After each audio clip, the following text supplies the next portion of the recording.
ఆ రెండు గ్రామాల మధ్య రాకపోకలకు అదొక్కటే దారి. కానీ వర్షం వస్తే నది ఉగ్రరూపం చూపిస్తోంది. వాగుల నుంచి రాకపోకలు సాగించడం ప్రమాదకరంగా మారింది. ప్రతి ఎన్నికలకు ముందు నాయకులు మాటివ్వడం, మాట తప్పడం పరిపాటిగా మారింది. ఎన్నోసార్లు అధికారులను కలిసినా ఎలాంటి ఫలితం లేకుండా పోయింది. ఏళ్లకు ఏళ్లు గడిచినా ప్రభుత్వాలు మారినా రెండు గ్రామాల సమస్య తీరలేదు. అందుకే ఇరు గ్రామాల ప్రజలు ఒక్కటై చందాలు వేసుకొని మరీ లక్డీకా పూల్ ఏర్పాటు చేసుకున్నారు. కానీ సమస్య మాత్రం తీరలేదు.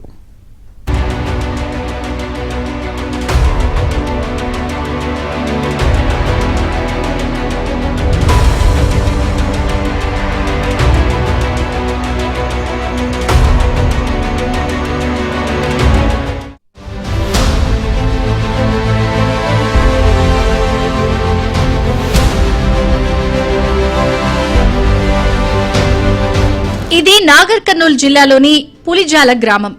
ఈ గ్రామం నుంచి పక్కనే ఉన్న కారువంగ గ్రామానికి వెళ్లాలంటే ఇదిగో ఈ వాగు మీదనే ప్రయాణం చేయాలి. రెండు గ్రామాల మధ్యన దాదాపు 2 కిలోమీటర్ల దూరం మాత్రమే ఉంటుంది. కానీ వర్షాకాలంలో వాగు ప్రవాహం ఎక్కువగా ఉంటుంది. కనుక ఆ ఊరు నుంచి ఈ ఊరికి రావాలన్నా వెళ్లాలన్నా 10-12 కిలోమీటర్ల దూరం పయనించాల్సిన పరిస్థితి. చాలాసార్లు వాగుపై కాజ్వే కోసం రెండు గ్రామాల ప్రజలు ఎంతో మంది నాయకులను కలిశారు. ఎన్నో వినతులు విన్నవించుకున్నారు. కానీ ఎలాంటి ఫలితం కనిపించలేదు.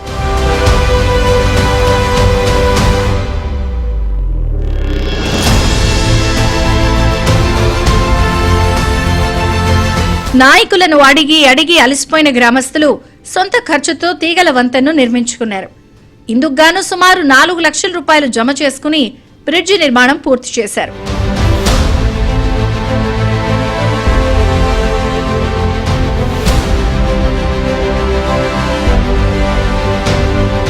ఉధృతంగా ప్రవహించే వాగును దాటేందుకు వాగుకు 2 వైపులా స్తంభాలు ఏర్పాటు చేశారు. వాటిని దృఢమైన తీగలతో అనుసంధానం చేశారు. ఇక తీగలపై చెక్కలు కర్రలతో అడుగు భాగాన్ని ఏర్పాటు చేసుకున్నారు. ఇలా తాత్కాలిక వంతెన నిర్మించుకున్నారు. 3 నెలల నుండి ఈ వంతెన పైనుంచే విద్యార్థులు, రైతులు వాగు దాటుతూ ఉండడంతో వంతెన కూడా బలహీనమై ప్రమాదకరంగా మారిందని గ్రామస్తులు ఆవేదన వ్యక్తం చేశారు.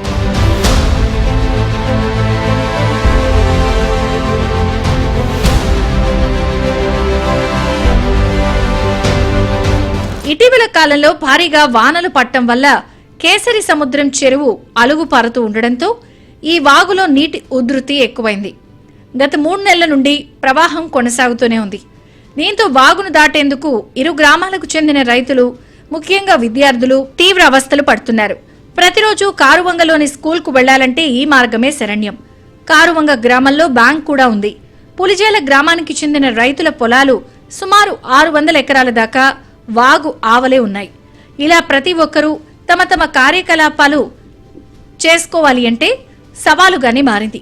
నీటి ఉధృతి ఎక్కువగా ఉంటే ఆ రోజు పాఠశాలకు వెళ్లడం సాధ్యం కాదు. కానీ వంతెనపై నడుస్తుంటే కూడా తీవ్ర భయానికి లోనవుతున్నారు.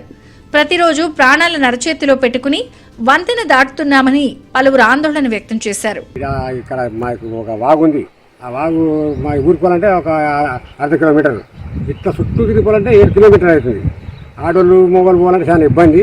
అంటే దాన్ని వేళలేక వంతెన కట్టుకున్నాం మేము. ఏమన్నా అనుకుని బ్రిడ్జి పడాలి మాకు. ఆడోళ్ళు నడవలేకపోతున్నారు. ఎందుకంటే ఆ మధ్యలోకి వచ్చిన తర్వాత ఊరుతుంటాయి పైకి కిందికి పోవడం వల్ల వాళ్ళు భయపడుతున్నారు. ఇంకా ఈ పక్కన మా చిలకలు ఉంటాయి. మా చిలకల కూలీలు రావాలంటే 8 కిలోమీటర్ల దూరం నుంచి రావాలి. అదే ఆటో పెట్టుకుంటే రోజుకు ఒక 300-400 కిరాయి ఇచ్చి అంత దూరం ఈ 2 ఊర్లు తిరిగి రావాల్సి వస్తుంది. గత 10 సంవత్సరాల నుంచి పాలకులను మేము వేడుకుంటున్నాం. కానీ ప్రతి ఒక్కరు వచ్చి ఎలక్షన్స్ అప్పుడు వచ్చి చూస్తారు, పోతారు, మాకు ఇది కట్టిస్తామని హామీ ఇస్తారు. మళ్ళీ ఎలక్షన్స్ అయిపోయిన తర్వాత మమ్మల్ని ఎవరు పట్టించుకోరు. మళ్ళీ యథావిధిగానే జరుగుతుంటుంది. ఈసారి కూడా మొన్న కూడా ఇప్పుడున్న రాజేష్ రెడ్డి కూడా వచ్చిండు, చూసిండు, మళ్ళీ వెళ్ళిపోయిండు. ఇప్పటి వరకు కూడా దాని గురించి ఆలోచన లేదు. దయచేసి మాకు ఒక బ్రిడ్జి నిర్మిస్తే చాలా మందికి ఉపయోగపడుతుంది. ముఖ్యంగా కారువంగలకు ఈ కాలంలో అయితే 10 సంవత్సరాల వేసుకోవడానికి 7-8 కిలోమీటర్లు రావాలంటే చాలా ఇబ్బంది అవుతుంది. మేము పనిచేసిన దానికంటే మాకు తిరిగి రావడమే చాలా ఇబ్బంది అనిపిస్తుంది. మేము ఇక్కడ తాళపల్లి సైడ్ చిలక చేస్తున్నాము. మాకు రావడానికి చాలా ఇబ్బంది అవుతుంది. రావాలంటే మేము చుట్టూ తిరిగి రావాలి. ఇప్పటికీ ఒక 4 లక్షల వరకు ఖర్చు పెట్టుకొని ఇట్లా వంతెన లెక్క అయితే పెట్టుకున్నాము.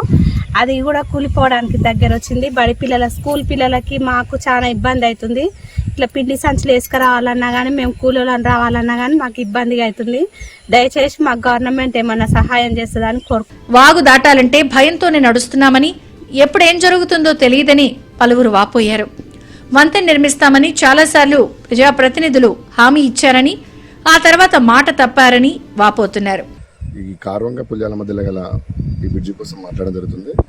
ఈ ముఖ్య ఉద్దేశం ఏంటంటే, ఈ 2 గ్రామాల మధ్యలో మాకు టీజీ బ్యాంక్ అని ఉంది. ఆ బ్యాంక్ పోవాలంటే వృద్ధులు, మహిళలు ఎవరైనా పోవాలంటే చాలా ఘోరంగా ఉంది. ఆ మహిళలు ఇక్కడ పోకుండా నాగర్ కర్నూలు పోయి వేల్ ప్రింట్ తోటి అక్కడ పెన్షన్ తీసుకోవడం జరుగుతుంది.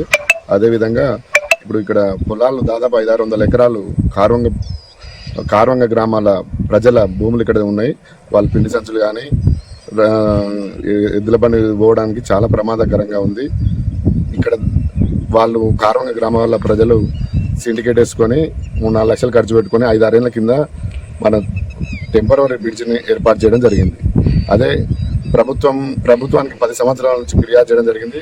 గత పాలకులు ఇక్కడ ప్రతిసారి వచ్చినప్పుడల్లా హామీలు ఇవ్వడం జరిగింది, కానీ ఎక్కడ అమలు జరిగిన సందర్భం అయితే లేదు. ఇప్పుడు ఈ ప్రభుత్వం చొరవ తీసుకుంటుందని ఆశిస్తున్నాం. ఇది మన ఆంధ్రజ్యోతి తరఫున ఇక్కడ మా స్పందనకు ఇచ్చేసినందుకు ప్రత్యేక ధన్యవాదాలు తెలియజేసుకుంటున్నాము. ఇప్పుడు కూడా ప్రతి ఒక్కరికి ప్రాబ్లమే ఉంది కాబట్టి మీ అందరికి రిక్వెస్ట్ చేసేది ఏంటంటే, మీరు ఒకసారి ప్రభుత్వ అధికారులు కానీ అందరూ ఇక్కడ వచ్చి ఒకసారి చూసి ఇక్కడ ప్రాబ్లం ఏందో తెలుసుకొని దీనికి పరిష్కారం చేయగలరని అందరి తరఫున కోరుకుంటున్నాం. ప్రాబ్లం ఏంటంటే సార్, పుల్జాలకి కార్వంగకి మధ్యలో మనకు నాగర్ కర్నూలు నుండి వచ్చే వాటరు రావడం వల్ల ఇక్కడ మధ్యలో ఒక దారి వాటర్ ఫ్లో ఉండడం వల్ల పోనీకే రానికే అందరికి ఇబ్బంది అవుతుంది. మెయిన్ ప్రాబ్లం ఏంటంటే, ఇక్కడ కార్వంగ గ్రామంలో బ్యాంకు, స్కూల్ ఉండడం వల్ల ఇక్కడ ఉన్న 5-6 గ్రామాలకు కలిసి మొత్తం పిల్లలు పెద్దలు కానీ పోవడానికి రావడానికి ఇబ్బంది పడుతున్నారు. ఇరు గ్రామాలకు చెందిన రైతులు, చదువుకునే పిల్లలు, యువత అందరూ ఒకటే ఏకంగా ఆ ఊరు నుంచి ఈ ఊరికి లక్డీకా పూల్ ఏర్పాటు చేసుకున్నారు. వాగును అవలీలగా దాటేస్తున్నారు. అయినా కష్టాలు తీరలేదంటున్న స్థానికులు ఇప్పటికైనా శాశ్వత వంతెన నిర్మించాలని కోరుతున్నారు.